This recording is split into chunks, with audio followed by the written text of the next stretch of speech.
Nag-uuling ba ang gas stove nyo? Balak nyo na itapon? Naku, wag, sayang, madali lang ayusin yan.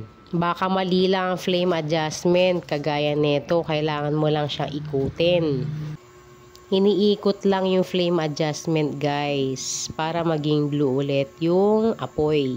So kung ayaw pa rin sa flame adjustment, kailangan natin siyang linisin. Gamit ang pantusok, kahit na anong pantusok nakakasya dyan sa may butas ng labasan ng gas. Posible din na madumi ang burner natin. So kailangan din natin ng pangsutsut. So linisin natin yan.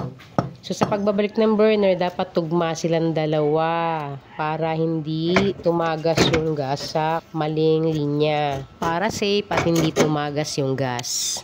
So ayun, 3 paraan lang para hindi natin itapon ang ating gas stove. Sayang din naman. Maraming salamat!